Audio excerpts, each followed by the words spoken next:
Bitcoin is edging toward a pivotal technical threshold near the $52,000 mark, a level that could prove decisive for its major move. On-chain data and historical cycle patterns suggest this zone is more than just a round number.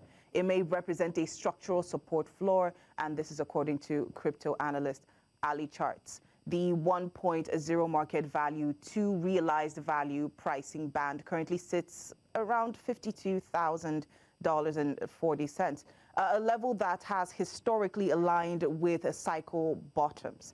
The MVRV ratio, which measures Bitcoin's market value against the aggregate cost basis of holders, is often used to gauge whether the asset is overvalued or undervalued. When it dips into the negative band, it typically signals capitulation, a phase where weaker hands exit and long-term investors quietly accumulate. In other words, panic for some, opportunity for others. Now, joining me now from Port Harcourt, River State, is crypto analyst Solomon Amunde to unpack what this level could mean for Bitcoin's next move. You're welcome to the show, Solomon. Claire, I can hear you. Can you hear me? Oh, great, great. Now, we often hear analysts reference on-chain indicators when they are assessing whether Bitcoin is overvalued or undervalued. And one of the most cited metrics right now is, of course, the market value to realized value. Now, for viewers who may not be familiar with it, what exactly is MVRV and why has it become such a significant tool in crypto market analysis? Well, basically, it's just a key support level that most investors are looking at accumulating BTC. And it's a level that's formed via months of consolidation and via interest points where you have lots of liquidity sitting and you have lots of traders and buyers interested in jumping into that asset. So that's what it basically sums up. All right, so Bitcoin, as we've seen, is hovering the $52,000 mark. We've seen Bitcoin kind of all over the place recently. Now, it's on a level where many traders are watching closely from both a technical chart perspective and an on-chain data standpoint. How important is this particular price zone? Well, right now, Bitcoin is not yet at $52,000. Right now, as we're speaking, Bitcoin is around $67,000. It hasn't dropped to that level yet. It's not yet at 52K. It's just a forecast of where most investors will be looking at accumulating. We might get to that price maybe in a few weeks or months. It's not yet certain. We are obviously still observing the price of Bitcoin. But as of today, it's at 67,000. And this year, we haven't dropped below 59,000 yet.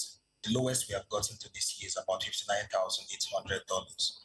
So the level you're referring to, the $52,000 level, is just based on expectation and forecast from the investors, and also based on on-chain analysis, data collected from the last 4 years, especially from the last Bitcoin bull market we saw, and also the last halving. That's like a critical level where we have lots of buy orders sitting, basically. And the level we're sitting on right now, the $65,000, $67,000, where BTC is like resting on and trying to hold as a support, is actually the all-time high of the 2021 bull market. That's why it looks a bit strong. All right, so I'm curious to know what your own expectations for Bitcoin is this year, especially looking at its market trend so far. Well, it's pretty simple. Right now, we're in like a short-term bear market. So I would say I expect BTC to go below $60,000. We have already attempted that, I think, last week. I expect us to go down, flush some liquidity between $50,000 and about $56,000, build some form of consolidation there, then before we start making our way back up gradually. So this might take maybe 3 months or thereabouts to play out. It might still extend till maybe fourth quarter of the year. That's my expectation. The faster we go below 60K and clear off the liquidity below that range, the faster we go back above 60K and resume an upward momentum. All right, so I want to bring the discussion back to the MVRV. Now, historically, when it dips below 1.0, it has often coincided with capitulation phases followed by long-term accumulation. Now, based on the current data that we have out there, are we approaching that kind of reset moment? And what catalysts could either fast-track or delay a move towards the $52,000 level or $60,000 level? Yeah, we're almost there. The market has almost capitulated. Investors' level now is extreme fear. Most investors are scared. The ripple effect has shown on altcoins. Most altcoins are down over 95%, which is quite very brutal for the alt market. So I would say we are should I say 95%, close to like full capitulation. Now, what can fast track this for us to like hit $52,000 is if we get like a major black swan event. That is what is going to like make this inevitable, and it might happen in barely 24 hours or even less. We're going to see BTC nosedive to like 52K. So it's a black swan event that will serve as a huge catalyst to make that happen ASAP. Right now, BTC is also getting some support, preventing it from going down.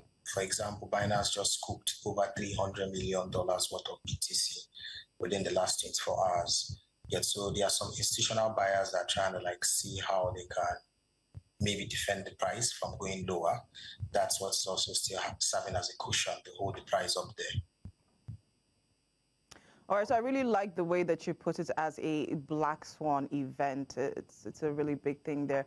Now, so we're also seeing shifts in institutional participation, and that is particularly with ETFs and large-scale holders adjusting positions. Now, what are whale wallets and institutional flows telling us at this stage of the cycle?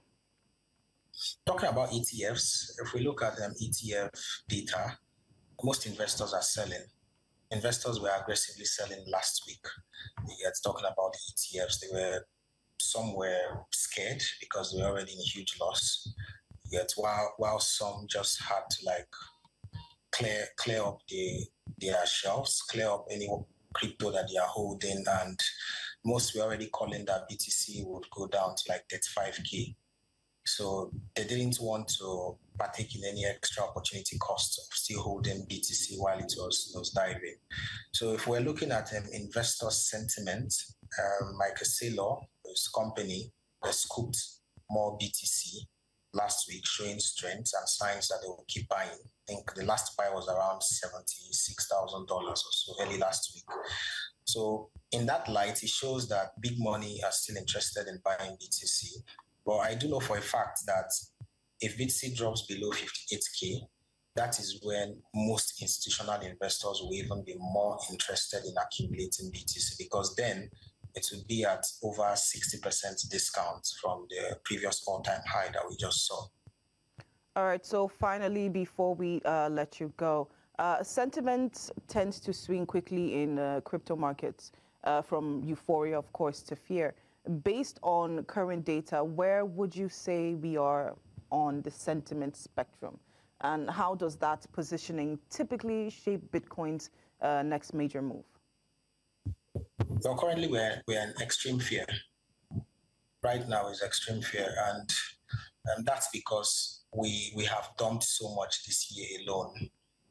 I mean, this year, January, about 4-5 weeks ago, thereabouts, BTC was around $97,000, and 4-5 weeks after, the BTC is around $67,000. Imagine losing $30,000, which is equivalent to losing about 30% in the space of 4-5 weeks. So investors are in extreme fear. Market sentiment is in extreme fear. Any minor dump from BTC now will lead to a huge dump based on cascade of orders. Most persons are scared of going long. Most persons are scared of throwing capital in the market, either in Bitcoin or any other alt, until they see a good bounce and a good relief. That's what will bring back renewed hope in the market. So it's extreme fear right now. All right, leaving off in a very dire kind of spot right now. But we'll still continue to watch the market, and let's see how it plays out at the end of the day. That was Solomon Amunde, crypto analyst. Thank you so much for joining the show.